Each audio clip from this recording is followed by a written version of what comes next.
Amazingly, many ancient nations such as the Phoenicians had no written language or culture of their own. Instead, they borrowed from everyone they conquered.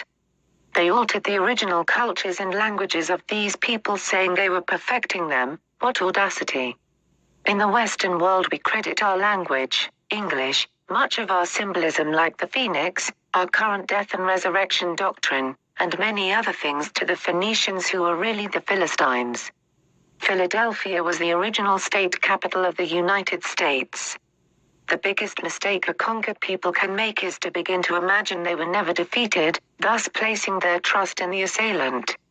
We are seeing the results of that now. Our government, spiritual leaders, and instructors have been telling a multitude of lies, many without the slightest knowledge of it. Some are sworn traitors avowed to something much more sinister.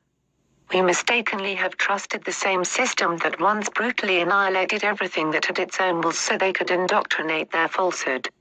Reason 7. There are traitors amongst us with phenomenal resources that have avowed to something far more devious than can normally be conceived. Left unchecked for centuries, they have finally come to the conclusion of an agenda scheduled for the near future. Who will face them? What now has to be done in order for us to discover our true potential is we have to put our real past back together. During the times pharaohs, czars, kings, and shahs despoiled the lands, they found it most important to alter the history, culture, and language of the people they conquered. This is how they gained a monopoly over social and spiritual power, the latter being the controller of the former.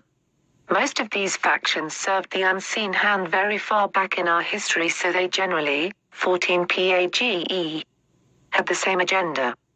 Removing a person's spiritual belief in themselves leaves them powerless. All of mysticism has effect based on the belief of the wielder of such power.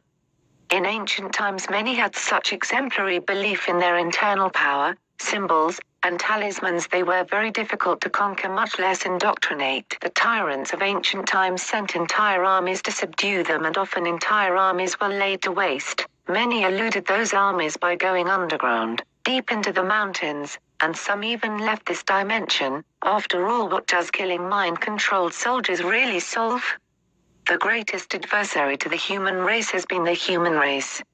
No matter how much evidence we find that links devils, aliens, spirits and various other life forms to the corrosion of our natural state, in all these stories you will find human traitors that gave them access to our inner circles. The entire human race was a collective brother and sisterhood capable of maintaining contact with one another across entire planetary systems. We were grouped more commonly as all humanoids, not black man, white man, yellow man, etc. It is virtually impossible to break apart from the outside anything as strong as human will. This book is not about pointing the finger. This book is about understanding our original state, how it was altered, how to grow back into it, and even excel beyond its original potential. At this moment we are in a degraded state. It is only pride that keeps the individual from admitting this. Power now lies mostly in monetary wealth, not spiritual essence. One will always pass away, the other is eternal. Common sense is not common. This may sound a little confusing, especially this early on. However, the earlier you see this, the better. When they decided to make the names for the planets in English, they really did begin to turn things in an opposite direction. Searching for other names indigenous tribes used for the planets will turn up almost nothing. Some may think this is because in ancient times we had no knowledge of the cosmos, and of course this proves to be untrue. We are told the Sumerians, Egyptians, and a few indigenous tribes from Africa have the only details of the names given to the planets in ancient times.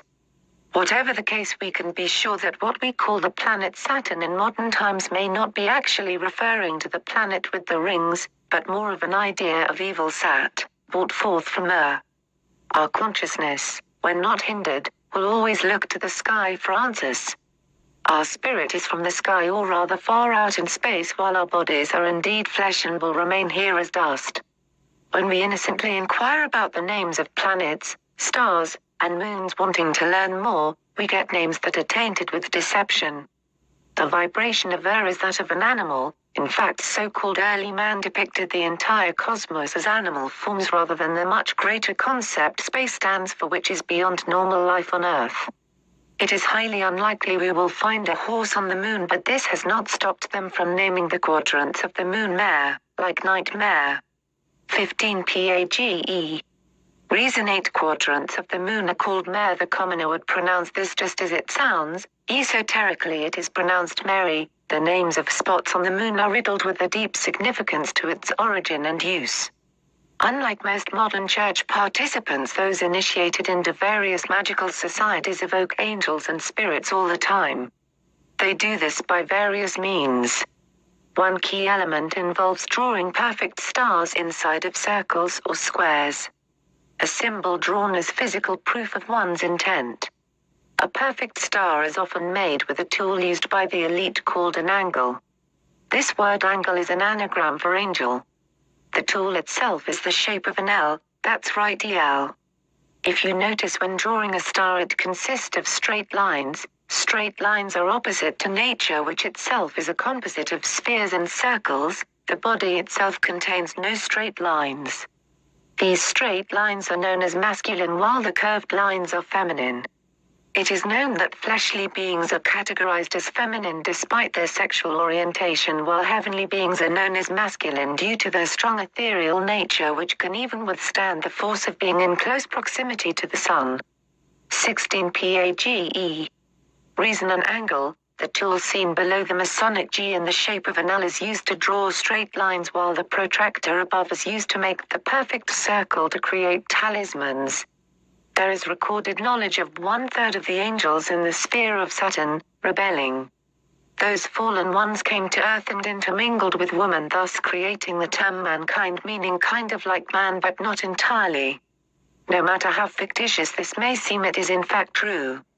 These beings go under the names of Rephaim, Nephilim, Anunnaki, Titans, Giants, and Danites. Along with their offspring, they make up the legends of various mythological creatures of various titles.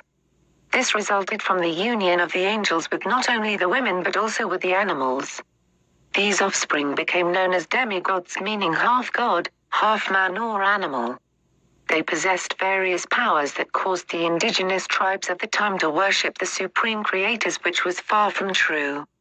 The head of the fallen angels would place the demigods over the people to rule them in a hierarchy or pyramid structure. They would remain in contact with the demigods from their habitations in various constellations such as Orion. Ancient Aram indicates the name of Orion originally being Nephila, meaning Nephilim. Orion is depicted as a giant man for this reason. There will be lots of Orion sinks as we go on. They have guided much of what we have seen in the media as children growing up until this very day. As a child, I remember watching a cartoon called Fraggle Rock, which was about the life of the Fraggles, especially their encounters with the giants called ogres of the land. In pre-Christian Scandinavian, Orion's belt is known as Fraggles Rock, no doubt the origin of 17 PAGE. The name of the cartoon. There is a heavy amount of Scandinavian in our language. Reason 9. The daughters of Cain, with whom the fallen angels had companied, conceived, but they were unable to bring forth their children, and many died. Of the children in the womb, some died and others split open the bellies of their mothers, coming forth by the navel. They thought evil continually, and God bore with them for a time. Entire material and ethereal kingdoms below the third heaven were erected and hewn for their spiritual and physical residence. The task of building these lofty havens fell to the humans in this world and the one to come. What a cruel treatment. Expansive kingdoms the slaves did build, but the fact was the humans were in the lower dimensions with a bad case of memory loss, only being allowed at times just to worship the god and bask in its false light. Those were the favored ones. The others lived much worse than when truly alive in unity with the Most High. Thus these lower planes became known as the Netherworld, Aralu, Amenti, Duat, Elysium, Sheol, Hades, as the Matrix, Imperishable, Devashanic Plane, Markuth, Maya, Lemuria, a place where injustice was allowed to rule through Idji, Netars, Baalim, Valkyries, Mes, and Manes for a time, since everything has its place in contrast. 18 PAGE. reasoned, and man has been the constructor for these gods, building them high places so they may enjoy